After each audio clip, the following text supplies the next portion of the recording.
Welcome to vs family. இன்றைக்கி காலையில் எந்திரிச்ச உடனே பார்த்தீங்க அப்படின்னா ப்ரெஷ் பண்ணிவிட்டு ஃபேஸ் வாஷ்லாம் பண்ணிவிட்டு டெய்லி காலையில் எப்போவுமே என்னுடைய டே வந்து ப்ரேயரில் தான் ஸ்டார்ட் ஆகும். காலையில் எந்திரிச்சோடனேயும் ஃபஸ்ட்டு ப்ரேயர் பண்ணிவிட்டு தான் அடுத்த வேலையை பார்ப்பேன். ப்ரேயர் இல்லாமல் அன்றைக்கி என்னுடைய நாள் வந்து ஸ்டார்ட் ஆகவே ஆகாது. அந்த ப்ரேயர் பண்ணி முடிச்சுட்டு ஒரு 6:30 இருக்கும். அப்போம்போது வந்து கிச்சனுக்குள்ளே வந்து போக ஆரம்பித்தேன். கிச்சனுக்குள்ளே போனோடனேயும் நான் ஃபஸ்ட்டு எடுக்கிற ட்ரிங்க் அப்படின்னு சொல்லி பார்க்கும்போது உலர் திராட்சை, பாதாம் பருப்பு, பேரிச்சம்பழம் இதெல்லாம் நனைய போட்டு வச்சுருப்போம். இது ஃபுல்லாகவே வந்து எனக்கு மட்டும் கிடையாது, எங்கள் வீட்டில் எல்லாருமே இதை வந்து சாப்பிடுவோம். அதை சாப்பிட்டு முடிச்சுட்டு ஒரு 20 நிமிஷம் வந்து கேப் விட்டுருவேன். அதுக்கடுத்து பார்த்திங்கன்னா கிச்சன் ஃபுல்லாகவே நைட்டே வந்து க்ளீன் பண்ணி வச்சிட்டேன். அப்படியே டேரெக்டாக வந்து இன்றைக்கி வந்து சமைக்க வேண்டியதான். சமைச்சிக்கிட்டே வந்து ஒரு 20 நிமிஷம் கழித்த உடனே பார்த்திங்க அப்படின்னா ஒரு காஃபி வந்து எடுத்துக்கலான்னு சொல்லிட்டு காஃபி வந்து எடுத்துக்கிட்டேன்.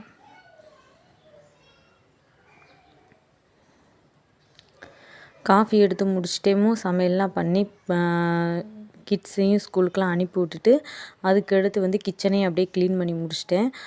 க்ளீன் பண்ணிட்டு ஒரு 9:30 இருக்கும். அப்போம்போது பார்த்தீங்க அப்படின்னா வீட்டையும் க்ளீன் பண்ணிடலாம் அப்படின்னு சொல்லிட்டு அன்றைக்கி வந்து செடிக்கெலாம் தண்ணி வந்து மாற்ற வேண்டியதாக இருந்துச்சு.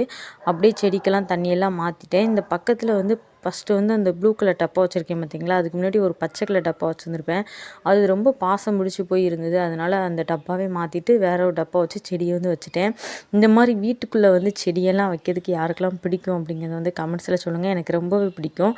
அதனால் எங்கள் வீட்டில் அங்கங்கே பார்த்திங்கன்னா செடியாக தான் வச்சுருப்பேன். இப்போ அப்படியே மாப்பும் வீட்டை வந்து பெருக்கி விட்டுட்டு அப்படியே மாப்பும் போட்டு விட்டாச்சு. ஒரு 10 மணி அப்படிங்கும்போது வேலையெல்லாம் முடிஞ்சிருச்சு. அதுக்கடுத்து வந்து ஒரு ஃபேஸ் பேக் வந்து போடலாம் அப்படின்னு சொல்லிட்டு அதுக்கு நான் 2 பொருள் எடுத்திருக்கேன். என்னென்னா தக்காளியும் உருளைக்கிழங்கும் தான் எடுத்திருக்கேன். இப்போ தக்காளியை வந்து இந்த மாதிரி வந்து கட் பண்ணி எடுத்துக்கோங்க. ஒரு ரஃப்பாக வந்து கட் பண்ணி எடுத்துக்கோங்க. அதுக்கடுத்து உருளைக்கிழங்குமே தோலெல்லாம் நீக்கிட்டு அதையும் வந்து கட் பண்ணி எடுத்துக்கோங்க. இப்போ இந்த தக்காளி பார்த்திங்கன்னா ஃபேஸை வந்து நல்லா வந்து பிரைட்டன் பண்ணி கொடுக்கும். இதை வந்து இப்போ நான் ஃபேஸ் பேக்காகவும் போடுவேன். அதே போல் பார்த்திங்க அப்படின்னா ஐஸ் க்யூப்பில் வந்து அந்த தக்காளியும் பொட்டேட்டோவையும் நல்லா வந்து அரைச்சி எடுத்துகிட்டு அதை வந்து ஐஸ் க்யூப் ஊற்றுவோம் பார்த்திங்களா, அதில் வந்து ஊற்றி வச்சுருவேன். ஒரு 3 நாளைக்கு ஒருக்கா ஊற்றுவேன். அது ஊற்றி வச்சுட்டு ஃப்ரீசரில் வச்சிட்டோம் அப்படிங்கும்போது நல்லா ஐஸ் க்யூப் ஆயிரும். அதை காலையில் எழுந்திரிச்சோடனே ஒரு 2 ஐஸ் க்யூப் எடுத்து நல்லா வந்து ஃபேஸில் வந்து நல்லா அப்ளை பண்ணிவிட்டு ஒரு கொஞ்சம் ட்ரை ஆனோடனே ஃபேஸ் வந்து கழுவுனோம்னா அவ்வளோ ஒரு பிரைட்னஸ் வந்து கிடைக்கும். இதை வந்து டெய்லி நான் வந்து பண்ணிக்கிட்டு இருக்கேன். நல்ல ஒரு ரிசல்ட் வந்து கிடைக்குது. அது தான் நான் உங்களுக்கும் ஷேர் பண்ணுறேன். இப்போ இந்த உருளைக்கிழங்கையும் சீவி எடுத்துகிட்டு அதையும் வந்து மிக்ஸ் ஜாரில் போட்டு அரைச்சி எடுத்துகிட்டு வந்துட்டு இப்போ ஐஸ் க்யூப்பில் வந்து இப்போ 3 நாளைக்கு தேவையான அளவு வந்து ஊற்றி வச்சுக்கிட்டேன்.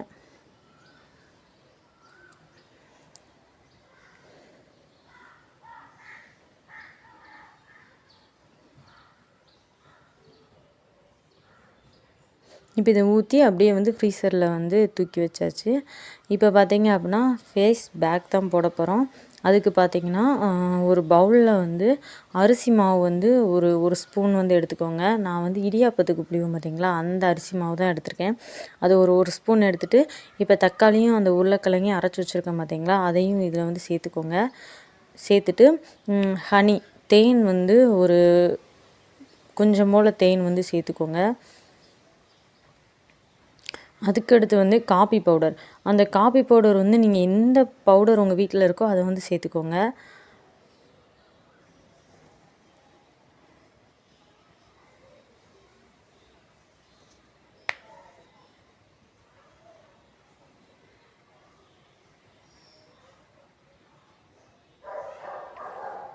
இப்போ வந்து சேர்த்துட்டோம். நல்லா வந்து மிக்ஸ் பண்ணி விட்டுக்கோங்க. மிக்ஸ் பண்ணி விட்டுட்டு ஃபேஸில், உங்கள் கை காலில், கழுத்தில் அந்த மாதிரி அப்ளை பண்ணிவிட்டு ஒரு நல்லா ட்ரை ஆனோடனேயும் கழுவுனீங்க அப்படின்னா அவ்வளோ ஒரு பிரைட்னஸ் வந்து கிடைக்கும். நீங்கள் எங்கேயோ ஒரு ஃபங்க்ஷன் வீட்டுக்கு போகிறீங்க, டக்குன்னு பிரைட் ஆகணும் அப்படின்னா இந்த இதை வந்து நீங்கள் போட்டு பாருங்கள். சூப்பரான ரிசல்ட் வந்து கிடைக்கும். இப்போ இந்த வீடியோ உங்களுக்கு பிடிச்சிருந்துச்சு அப்படின்னா லைக் பண்ணுங்கள், ஷேர் பண்ணுங்கள், கமெண்ட் பண்ணுங்கள். ப்ளீஸ் நம்மளுடைய சேனலை சப்ஸ்கிரைப் பண்ண மறக்காதீங்க. தேங்க்யூ.